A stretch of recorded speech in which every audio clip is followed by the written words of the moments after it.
All right, man. We're gonna hit this drum again. We're going to hit it again. And part of it is because I'm benefiting from accountability right now, actively.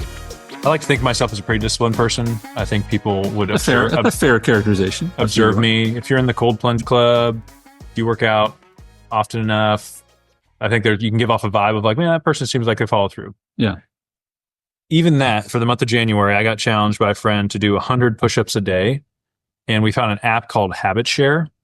Super simple app, but you get notified when the other person completes it. And it's like days in a row. You click the day and you hit the check mark and it says you did whatever the goal was for this day. And I find myself, I put 3 kids to bed. I had a productive day at work at like 8:00 at night. And I'm just like, that's a good day. Yeah. Like I've done enough. Well done. Well done today, Sten. And what I wouldn't have done on my own, because I've never done, 100 push-ups a day for 100 days challenge or a month challenge, is get down on the ground at 8 p.m. and be like, I have to do this because I committed to doing it. Can you do like 100 in a row? You got a break. Now I got a break. Yeah, me too. It's tough. Yeah. Street cred to anybody out there that can do 100 in a row. Yeah. And if you prove it, send us a video. That's right. But I think for me, what's cool is I'm like, that's just a little thing that's causing me now to do, 3,000 push-ups in a month that I wouldn't have done. And it takes me, 6 to 10 minutes to do it.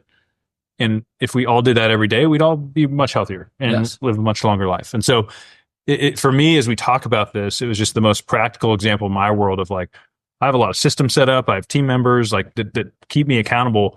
But this was even just a small little thing that's causing me to do something that I wouldn't have done on my own because I have accountability introduced. So today's episode, we're going to talk about the data behind accountability, the data behind what happens when you have the right systems in place to help you keep accountable to a goal. Because the reality is anytime you have, and we're going to talk about the percentages at each stage, anytime you have an idea of something you want to achieve, call that a goal, anytime that exists in your consciousness, right? And that's actually the first one, is it just exists. Mm-hmm. Anytime that happens, it exists in the world. And so the question becomes, for all the things that, for you listening or watching right now, for all the ideas that have become goals in your brain for even just a second, so I'd like to have that. That's a goal, right? In that moment, I want that thing. It exists as a desire you have. How many of those things are you achieving?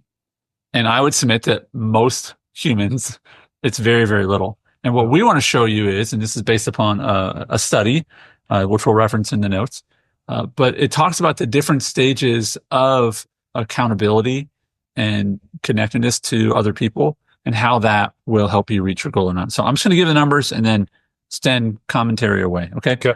So the first probability of reaching a goal, the first stage is if you have an idea for a goal.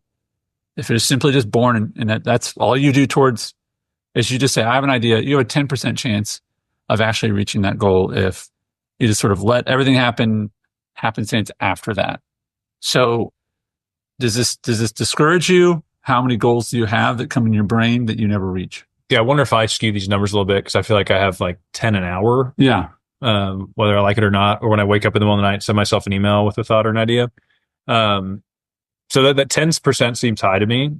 But generally speaking, that's still pretty low. I think the point is you think about something and keep it inside, the chances of you achieving it are very, very low. If you take this next step, more than doubles, you have a 25% chance of completing the goal if you consciously decide you will do it, meaning that you have a belief. It's not just, oh, look at that nice house on the hill that some people have. It's the next step is, I believe that I'm capable of having that house on the hill, right? It's interesting to me how many people don't even get to that.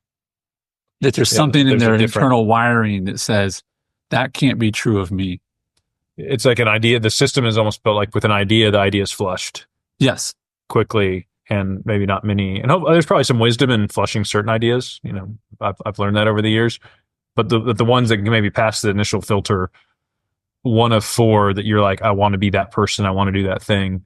1 of 4 also seems high to me, based on, I think, what we hear from a lot of business owners and advisors and just people I know in the world. It's like most people are not achieving their goals, right, that they set at the beginning of the year. So to me, yeah, what level of intention, when does that take root to where you're like, I'm really going to go after that goal? But again, I think it's definitely higher than if it was just a passing thought. And just for reference, this was from the American Society of Training and Development. Again, we'll link to it. But the next level is when you make a decision, you say, I'm going to commit to do this. I'm going to add a deadline to it. Mm-hmm. I'm going to make a commitment. You don't know how, but you make a commitment. I'm actually going to pursue that thing. Not only do I think it's possible, I'm going to go start to pursue it. You don't have a plan yet. That's a 40% chance that you would actually complete the goal. Yeah. And this is where I guess, shame is born. I think this is where most people probably stop. I think it's, man, I want to do that thing and I'm going to do it, but no plan, no accountability. So, more often than not, you don't make it past this step. But I think what you get to take with you is the knowledge that you somewhere and you decided to do it and you didn't finish again. Yeah. And I think what's hard is enough of those, you're practicing not following through. Yeah, you're practicing failure. Learning to accept it. It maybe becomes easier over time.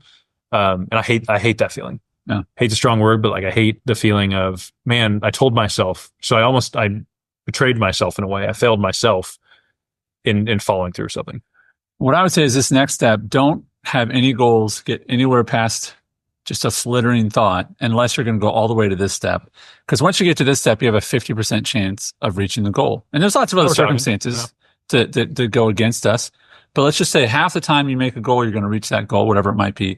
And it's if you make a plan that breaks it down into actual steps you're going to take. With a timeline. Yeah. Yeah.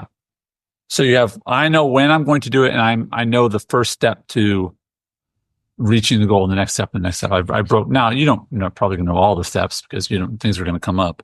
Yeah. But how many of your ideas that don't work, do you think that 50% holds up? Where it's like, I actually made a plan and I had steps, and half the time it still doesn't work.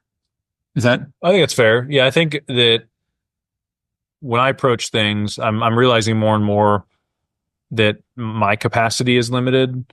And so I could have a great idea with a timeline, with a plan, but a lot of times my ideas that do not make it are because of a limitation of time or talent on my team for a certain role. It's like, man, I'd really love to build this course online for people to learn about this thing. And it's like, I don't have the knowledge or the time or the equipment to do that right now. And so I do have plans to make it to kind of planning phase that I think more often than not, I don't just abandon them. So I wouldn't say I've kind of failed it. I've set them aside for a while, but I believe the 50%. And I believe this is probably where most people are hanging. I'd say this is average. I think the basis of strategic planning for businesses is, hey, set a couple days aside to put your ideas down and build some framework around it.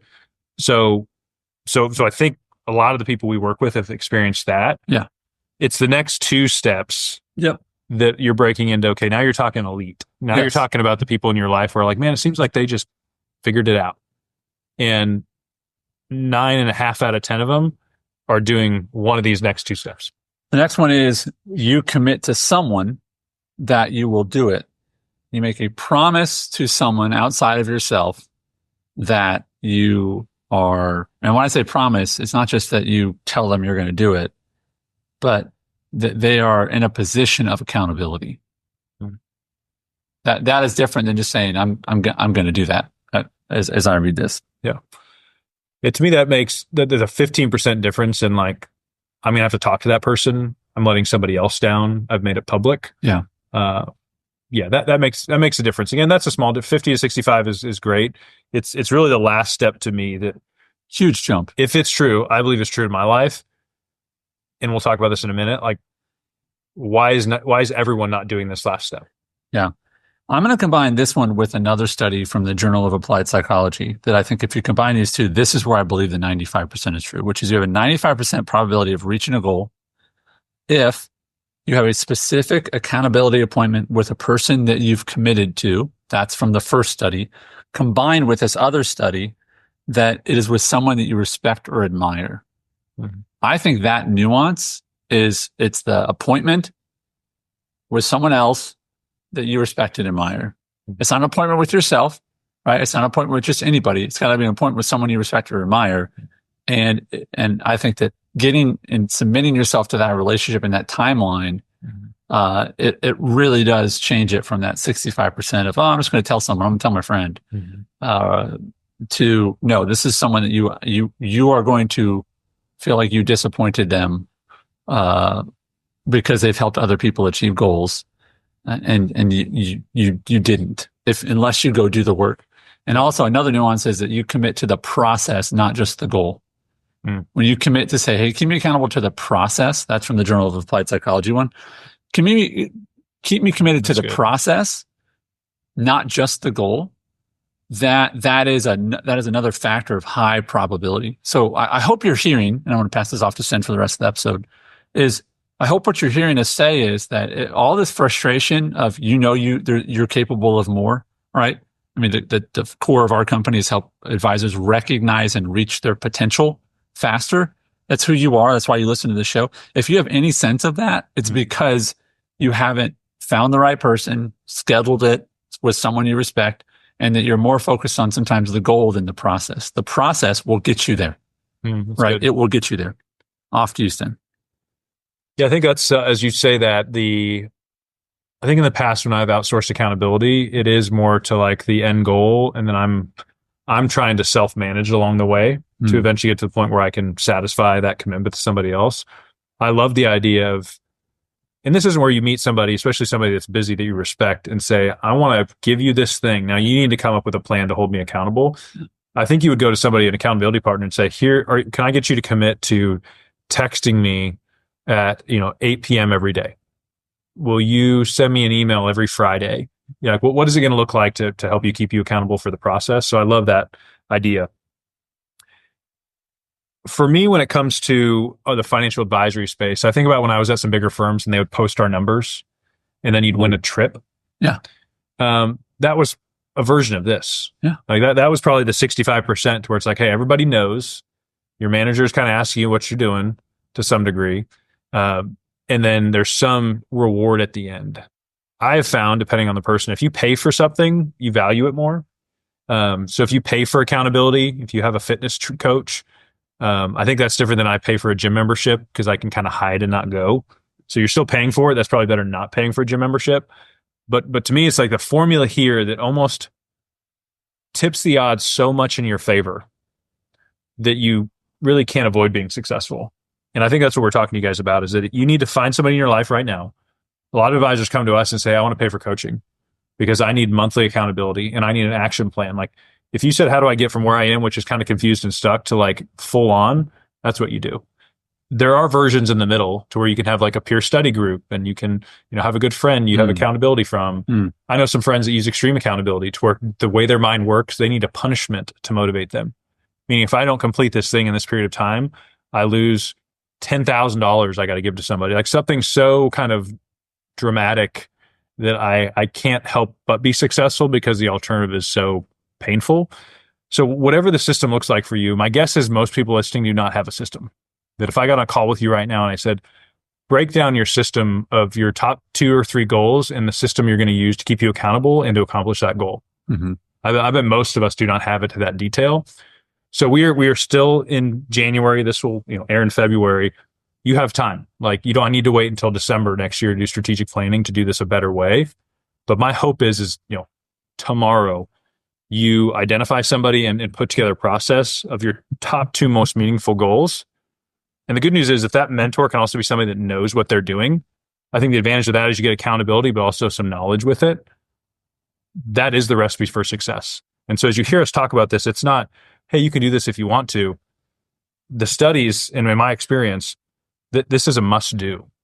And as soon as you do it, your thought will be, because it was mine, man, I can't believe I waited this long to take this seriously and get accountability for these goals. So I hope that you'll consider us as an outlet for this. This is so much of the work that we do, which is saying, we're not going to give you 8 things to do between this coaching call and the next call. We're going to give you 2. And here's the plan for those 2. And I want you to email me on Wednesday. If not, I'm going to email you and tell me what you did between now and then. And as an example of this, we got some new members of our coaching community that they came to our live event last week, joined our coaching community. And in the following week, I believe I mentioned this, they've sold a financial plan. And it's because they had accountability. They had a plan. We kept them to the process, right? We checked in with them. They submitted to it. They're paying for it. All those elements are there. It's just a matter of, are you going to commit to it or not? And so maybe the person sitting right next to you, or there isn't someone in your office that you really can look at for that. We want to be that for you. So I hope you'll consider us at eadvisornetwork.com. Reach out, and we'd love to have a conversation with you. Yeah, if you're looking for one goal as we wrap up that will transform your business and your mindset as an advisor, it is learning how to understand your value as an advisor and communicate it to clients in a way that they will pay you without selling them anything. You may not end up adopting that as your full business practice moving forward, but if you are a full AUM advisor right now, or you're a full insurance advisor right now, breaking down the barrier in your mind and cutting through all the head trash of like, what would it look like to engage somebody on a planning basis? It's one of those goals that if you achieve it or even get a taste of it, you are never the same.